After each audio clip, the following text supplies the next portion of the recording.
না, আপনারা জানেন যে মাননীয় মুখ্যমন্ত্রী সম্পূর্ণভাবে চাকরিহারাদের পাশে রয়েছে এবং তার নির্দেশে চাকরিহারাদের স্বার্থে রাজ্য সরকারের আমাদের বিদ্যালয় শিক্ষা দপ্তর সর্বক্ষণ কাজ করে চলেছে। আজকেও মুখ্যমন্ত্রী তার সভা থেকে বলেছেন যে চাকরি আমরা দিয়েছি, কারা চাকরি খেয়েছে আপনারা জানেন। আমি যেটা এখানে প্রথম দিন বলেছিলাম যে আমরা না হয় এই কেসটায় সুপ্রিম কোর্টে হেরেছি, কিন্তু জিতলো কারা? এই প্রশ্নের উত্তর আপনারা যদি দিতে পারেন ভালো হয়, যে এই কেসটা তো হারলাম সুপ্রিম কোর্টে, তাহলে জিতলো কারা সেটা জানেন সবাই, কারা জিতেছে। আমি আর সেটা বলছি না। এই যে আমরা কাজ করে যাচ্ছি, এটা মাথায় রাখতে হবে। একই সঙ্গে আমরা কিন্তু পুরো প্রক্রিয়াটা মহামান্য ন্যায়ালয় অর্থাৎ সুপ্রিম কোর্টে পুরো বিষয়টা এখনো বিচারাধীন আছে। আমরা এটাও জানিয়েছি আপনাদের মাধ্যমে যে দ্রুত আমরা রিভিউ পিটিশনে আমরা যাচ্ছি, অর্থাৎ আইনি প্রক্রিয়া এখনো চালু তথা লাগু আছে এবং আমরা সুপ্রিম কোর্টের মহামান্য বিচারপতিরা যে নির্দেশ দিয়েছেন তা আমরা অক্ষরে অক্ষরে পালন করতে আমরা বিশেষভাবে দায়বদ্ধ। এটাও আমাদের মনে রাখতে হবে যে ওই রায় বেরোনোর পরে আমাদের সরকার, আমাদের বোর্ড, মাধ্যমিক শিক্ষা পর্ষদ এখানে আছেন তার সভাপতি, তাদের যে সাম্প্রতিক আবেদন, তাতে মহামান্য সুপ্রিম কোর্ট আমাদের সরকার, মুখ্যমন্ত্রীর কথায় আমাদের দপ্তর, আমাদের বোর্ড আবেদন করেছিলেন এবং তার জন্যে ইতিমধ্যে সুপ্রিম কোর্ট 31শে ডিসেম্বর 2025 পর্যন্ত উপযুক্ত শিক্ষকদের কাজ চালিয়ে যাওয়ার জন্য ইতিমধ্যেই বলেছেন। রিভিউ পিটিশনও আমরা করছি, সেটাও আমরা জানিয়েছি। তাই যেটা এমন কোনো কিছু করা উচিত নয় যেটা আপনাদের রিভিউ পিটিশনকে দুর্বল করে। মহামান্য সুপ্রিম কোর্টের যে নির্দেশ তা লঙ্ঘিত হয় এবং সুপ্রিম কোর্ট যে নির্দেশ দিয়েছেন সেই অনুযায়ী কন্টেম্প্ট অফ কোর্ট যাতে আপনাদের না হতে হয় এবং বা আমাদের না হতে হয়, তা আপনাদের বজায় রাখতে মনে রাখতে অনুরোধ করছি। এটাও বলছি যে তারা সুপ্রিম কোর্ট যে রায় দিয়েছেন 31শে ডিসেম্বর পর্যন্ত, আমি আপনাদের সেই উপযুক্ত শিক্ষকদের বলছি তাদের স্কুলে যোগদান করতে আমি অনুরোধ করছি। বেতনের কথা মুখ্যমন্ত্রী আজকে বলেছেন, আমাদের দপ্তর এই নিয়ে কাজ করে যাচ্ছে এবং আমি আবার বলছি যে নিশ্চিত করার দায়িত্ব আমরা নিচ্ছি। এমন কালকেও আমাদের ডিভিশন বেঞ্চে এসএসসির মামলা রয়েছে, তাহলে এমন কাজ এবং আপনাদের জন্যই এসএসসি লড়ছে, তাহলে এসএসসি যাতে কাজ করতে পারে মধ্যশিক্ষা পর্ষদকেও ঘেরাও করে রাখা হয়েছে।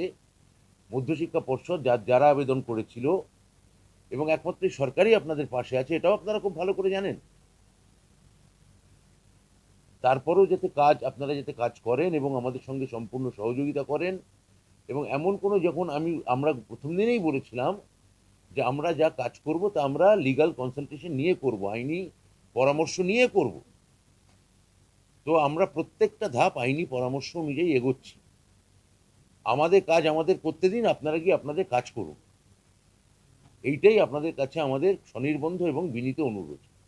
এইটা আমার প্রাথমিক বিবৃতি আপনাদের এবং আপনাদের মাধ্যমে যারা আন্দোলন করছেন চাকরিহারা শিক্ষক, তাদের জন্য আমার বক্তব্য। এবার আপনাদের যদি কোনো প্রশ্ন থাকে আপনারা অবশ্যই করতে পারেন। এটা হচ্ছে লিস্ট এসএসসি শিক্ষা দপ্তরকে দিতে পারে, শিক্ষা দপ্তর সেই অনুযায়ী কাজ করতে পারে। কথা হচ্ছে যে এদের মধ্যে একজনকেও, যাদের কথা আপনারা বলছেন, তাদের কাউকে কি টার্মিনেশন লেটার দেওয়া হয়েছে? উত্তর হচ্ছে না। এদের কাউকে কি কোনো কাজে যোগ দিতে অসুবিধা হয়েছে? উত্তর হচ্ছে না। এদের কাউকে কি কোনো বেতন বন্ধ করার নির্দেশ দেওয়া হয়েছে? উত্তর হচ্ছে না। এদের কাউকে কি কোনো কাজ করার ক্ষেত্রে কোনো সরকারি আধিকারিক কোনো বাধা সৃষ্টি করেছেন? উত্তর হচ্ছে এক দুটো জায়গায় করেছেন, সেখানেও আমরা সক্রিয়ভাবে হস্তক্ষেপ করে যাতে এরা প্রত্যেকে কাজে যেতে পারেন আমরা তার বন্দোবস্ত করেছি। তাহলে যেখানে অনিশ্চয়তা নেই, খামোকা এমন কোনো আচরণ করা উচিত না আন্দোলনের স্বার্থে যেটা তাদের রিভিউ পিটিশনকে দুর্বল করে। তাদের সঙ্গে কথা বলেই তো আমরা এগোচ্ছি। একজন একজন করে না বললে আমি বলতে পারবো না।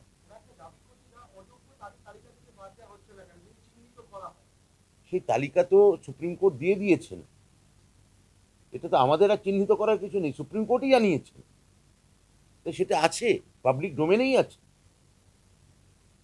তা যেটা আমাদের এসএসসি করতে পারবে না, যেটা এসএসসির ক্ষেত্রে বাধা আছে, সরকারি স্তরে আমরা তো কাজটা করছি, তো সেটা আমাদের করতে দেওয়া হোক।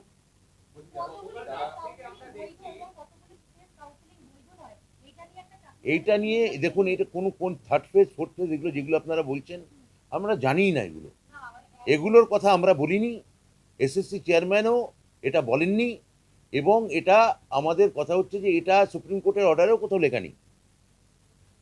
তাহলে যা লেখা নেই তা কাল্পনিকভাবে ধরে নিয়ে ওরা কেন এটা নিয়ে কথা বলছেন আমি জানি না। শিক্ষাকর্মী বা থার্ড ফেজ থেকে বাকি কাউন্সিলিং এ যারা আছে বা যোগ্য টিচার অযোগ্য টিচার কারা কারা স্কুলে যেতে পারবেন এবং কারা কারা বেতন পাবেন এই তালিকাটা যদি আপনি বলেন যোগ্য ছাত্র কারা। যেটা সুপ্রিম কোর্ট পরিষ্কার করে বলে দিয়েছেন তো, যে কারা স্কুলে যেতে পারবেন, সেখানে তাদের ক্ষেত্রে একটা ভাষা তারা বার করেছেন, স্পেসিফিক্যালি নট টেইন্টেড। তো এটা সেই অনুযায়ী তো আমরা এগোচ্ছি। তো এটা এই মুহূর্তে এটাকে নিয়ে জলঘোলা করে ওরা নিজেরাই নিজেদের রিভিউ পিটিশনের ক্ষেত্রে আমার মনে হয় বিপদ টেনে আনছেন। এটা আমার মনে হয় ঠিক নয়, যেখানে আমরা তাদের স্বার্থে মুখ্যমন্ত্রী সর্বতভাবে তাদের পক্ষে থাকার নির্দেশ দিয়েছেন, তখন এই সহযোগিতাগুলো আমার মনে হয় করা উচিত।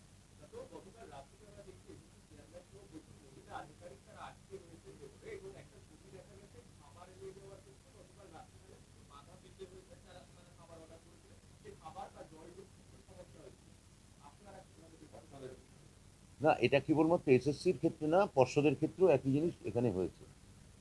হ্যাঁ, এই যে পর্ষদের ক্ষেত্রে অনেক মহিলা কর্মী এখানে ভেতরে আটকা পড়ে আছেন। পর্ষদের ক্ষেত্রে একটা বাড়তি জিনিস আছে, এখন মাধ্যমিকের কাজ চলছে রেজাল্টে, অর্থাৎ মাধ্যমিক পরীক্ষার ফল বেরোবে এবং সেখানে খুব গুরুত্বপূর্ণ ডকুমেন্ট সেখানে আছে। সেখানে এই কাজকে ভণ্ডুল করা বা পণ্ড করা এটা ঠিক নয়। এখানে লক্ষ লক্ষ ছাত্রছাত্রী ভবিষ্যৎ জড়িয়ে আছে। তো এখানে আমরা তাদের, এবং যেভাবে কালকে ওষুধ ফেলে দেওয়া হয়েছে, ওষুধ যেতে দেওয়া মানে নিয়ে যেতে দেওয়া হয়নি, খাবার নিয়ে যেতে দেওয়া হয়নি। তবে আজকে শুনলাম যে ওরা, আমি আপনাদের মাধ্যমে শুনলাম যে ওরা আজকে নমনীয় হয়েছেন। আমি আপনাদের মাধ্যমে ওদের কাছে দাবি রাখবো যে আপনারা আন্দোলন করুন, কিন্তু ওখানকার কোনো মানুষের বা কোনো আধিকারিকের যদি জীবন বিপন্ন হয়ে যায়, সেটাও আপনাদের একই সঙ্গে মনে রাখা উচিত। একেবারেই সরকার কোনো কড়া মনোভাব নেবে না। আমরা কি এতক্ষণ ধরে যে আছেন কোনো বল প্রয়োগ করেছি? আমরা পুলিশ দিয়ে বোঝানোর চেষ্টা করেছি। আমরা একেবারেই কোনো কড়া মনোভাবের পক্ষে এখনো নই, এবং আমরা আলোচনাতেই বিশ্বাসী, আমরা আমাদের কাজে বিশ্বাসী। আমার মনে হয় যে ব্যাপারটা কোনো একটা হঠকারী জায়গায় নিয়ে গেলে আখেরে রিভিউ পিটিশনটা ডিস্টার্বড হতে পারে, এটা বিলম্বিত হতে পারে, সেটা করা উচিত নয়। আজকে আজকে মুখ্যমন্ত্রী বলেছেন কে যোগ্য কে অযোগ্য আপনাদের দেখার বিষয় না। এটা সত্যি তো সুপ্রিম কোর্ট বলে দিয়েছে, মুখ্যমন্ত্রী তো ঠিকই বলেছেন। সুপ্রিম কোর্ট যেখানে বলে দিয়েছে এবং তার ভিত্তিতে যখন গোটা দপ্তর কাজ করছে, কারুর আমরা, এবং যেখানে মুখ্যমন্ত্রী বলেছেন, আমিও বলছি মুখ্যমন্ত্রীর কথার পুনরাবৃত্তি করে, যে কারুর মাইনের ক্ষেত্রে কোনো সমস্যা যেখানে নেই, তখন সেখানে এই এই এই আন্দোলনের যৌক্তিকতা কি আছে?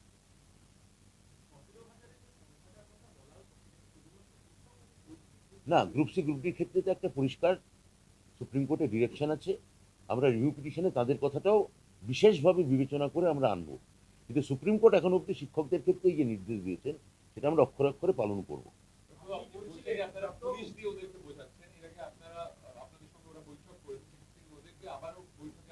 আমি তো আশাবাদী যে ওরা যদি আবার আমাদের সঙ্গে কোনো বৈঠক চান, কিন্তু এই আন্দোলন মানে এই সরকারি কাজ করবে, মধ্যশিক্ষা পর্ষদ তাদের জন্য 31শে ডিসেম্বর পর্যন্ত রিলিফ নিয়ে আসবে, এসএসসি তাদের মাইনে নিশ্চিত করবে, সরকার যাতে তাদের তালিকা করে দেবে, গোটা ডিপার্টমেন্ট যাতে তারা মাইনে পান এবং কাজ করতে কোনো অসুবিধে না হয়, তার একমাত্র তার গ্যারান্টি হয়ে মুখ্যমন্ত্রীর কথায় গোটা শিক্ষা দপ্তর দাঁড়িয়ে থাকবে।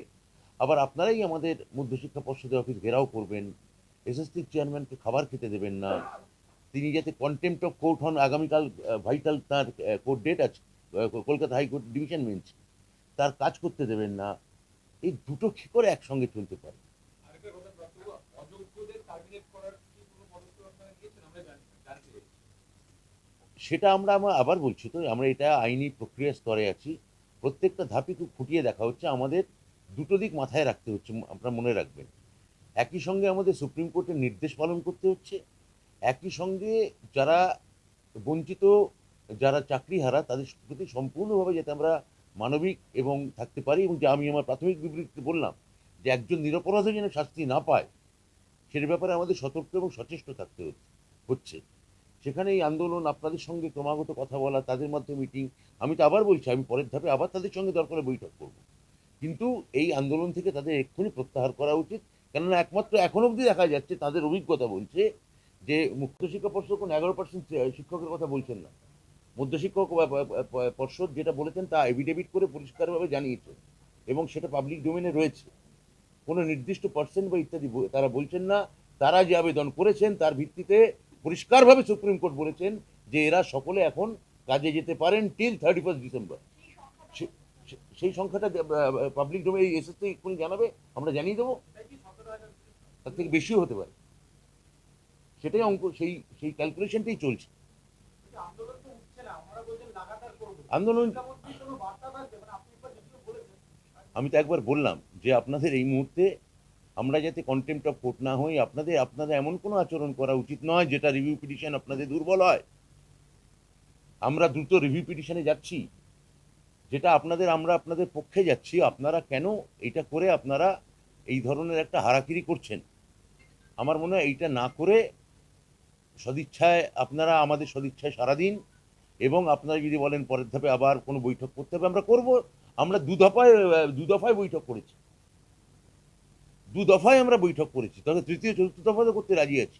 কিন্তু আপাতত রিভিউ পিটিশন এবং আপনাদের যারা প্রত্যেকে যারা যোগ্য বঞ্চিত আছেন তাদের মর্যাদা ফিরিয়ে আনার জন্য আমরা বদ্ধপরিকর। সেই কাজটা আপনারা করতে দিন। আমি অনুগ্রহ করে বলছি, কোনো আন্দোলনের নামে এমন কোনো অমানবিক আচরণ আপনারা করবেন না যা ওখানকার পর্ষদের কর্মচারীদের বা এসএসসির কর্মচারী বা এসএসসির আধিকারিকদের প্রায় জীবন বিপন্ন হতে পারে। আমি একটা যেটা বলতে পারছি না যে হাইকোর্টের সিঙ্গেল বেঞ্চ, হাইকোর্টের ডিভিশন বেঞ্চ এবং সুপ্রিম কোর্টে যে চাল কাপড়কে আলাদা করা গেল না বলেই এই সমস্ত বিড়ম্বনা। আবার সুপ্রিম কোর্টই তো আমাদের রিলিফ দিয়েছেন। হ্যাঁ, দিয়েছে, কিন্তু তার মানে তারা তাদের রায়কে সামান্য হলেও পুনর্বিবেচনা করেছেন। তাহলে সেখানে একটা আশার আলো আছে। সেই আশার আলোটা যাতে আরো উজ্জ্বলতর হয়, সেই চেষ্টা আমরা চালাচ্ছি।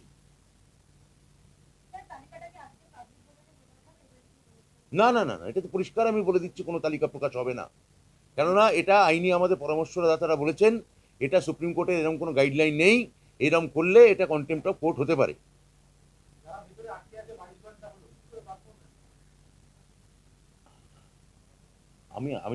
আমি সদিচ্ছার উপর ভরসা রাখবো, এবং এসএসসি ওদের হয়েই যে কাজ করছে সেটা বুঝতে বলবো, এবং নিশ্চয়ই ওরা আমাদের আবেদনে সাড়া দেবেন, আমি এটাই বলবো। ধন্যবাদ।